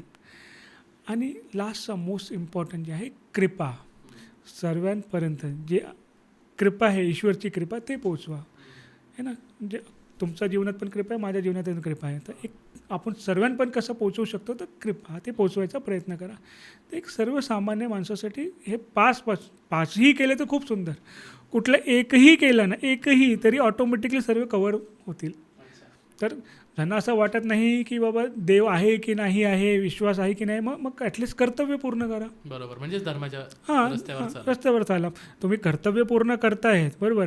तसेच कल्याणचं कार्य ॲटलिस्ट धरती मातेसाठी करा, परिसरसाठी करा, ॲटलिस्ट तेवढं तर तुम्ही करू शकता. बाकी तुम्ही हे जे करता तरी ईश्वर तुमच्याशी प्रसन्नच राहील. आणि सेवा एक अशी गोष्ट आहे जिकडे ईश्वर नक्कीच असतो. बोलतो ना, ईश्वर सब जग आहे, पण जिकडे सेवा तिकडे तर नक्कीच आहे. ते 5पैकी कुठला तरी एक तर तुम्ही करा, तर ऑटोमॅटिकली सर्व केअर केला जाईल, असं आहे. क्या बात आहे. खूप कॉम्प्लेक्स विषय खूप साध्या पद्धतीने, म्हणजे हे 5 आयाम जे सांगितले त्यातलं एक तर फॉलो करणं कोणाला सगळ्यांना येऊच शकतं, खूप काही अवघड नाही आहे. वा, गुरु शिष्य परंपरा या विषयावर मला अजून खूप खरं बोलायला आवडेल, पण तुम्ही म्हटलं की त्याला 3-4 पॉडकास्ट पण कमी पडतील. खरंच. तर खास तो विषय घेऊन मला वाटतं की आपण भारतातली जी उज्ज्वल गुरु शिष्य परंपरा आहे त्याच्यावर बोलायला कधीतरी नक्की भेटूया. नक्कीच. आता तुम्ही या प्रश्नांची जी उत्तरं दिली आहेत, मला वाटतं की आमच्या प्रेक्षकांचं आणि श्रोत्यांचं फुल सॅटिस्फॅक्शन झालं असेल. आणि तुम्ही हे पत्र आमच्या सगळ्या श्रोत्यांसाठी लिहिलं त्याबद्दल खूप खूप धन्यवाद. आणि तुम्ही पुन्हा येत राहावं अशी आमची इच्छा आहे. आणि आम्हीसुद्धा कधीतरी आश्रमात दादाश्रीजींच्या पाया पडण्यासाठी आम्ही नक्की येऊ. खूप खूप थँक्यू. खूप आभार आपला. मित्रांनो, मला आशा आहे की अनेक काही जे कॉम्प्लेक्स प्रश्न आपल्याला पडलेले असतात, मुळात हा विषय खूप कॉम्प्लेक्स आहे. कितीही उत्तरं दिले तरी तुम्हाला सारखे प्रश्न पडणार आहेत, पण तुम्ही काय करायचं आहे ते प्रश्न कमेंटमध्ये टाकायचे आहेत. म्हणजे जीवजी जे त्यांना जे प्रश्न ॲड्रेस करता येईल ते नक्की ॲड्रेस करतील आणि तुमचंही त्याच्यामधनं सॅटिस्फॅक्शन होईल अशी मला आशा आहे. अजून नवीन कुठले विषय आले पाहिजे हे सुद्धा कमेंटमध्ये नक्की टाका. अनेक लोक पॉडकास्ट बघतायत, आमच्याकडे आकडे असतात पण सबस्क्राईब करत नाही आहेत. आत्ताच आपण 2.5 लाखाचा टप्पा पार जरी केला असला तरी ज्या पद्धतीने व्ह्यूज आहेत त्या पद्धतीने सबस्क्रायबर्स येत नाहीत. तुम्ही सबस्क्राईब नक्की करा, जेणेकरून आम्हाला पण एक मोटिवेशन मिळत राहतं नवीन विषय घेऊन यायचं. आणि आपण भेटूया नवीन पत्रामध्ये नवीन विषयासोबत. तोपर्यंत खूप खूप धन्यवाद. कळावे, तुमचा पोस्टमन सर्वेश.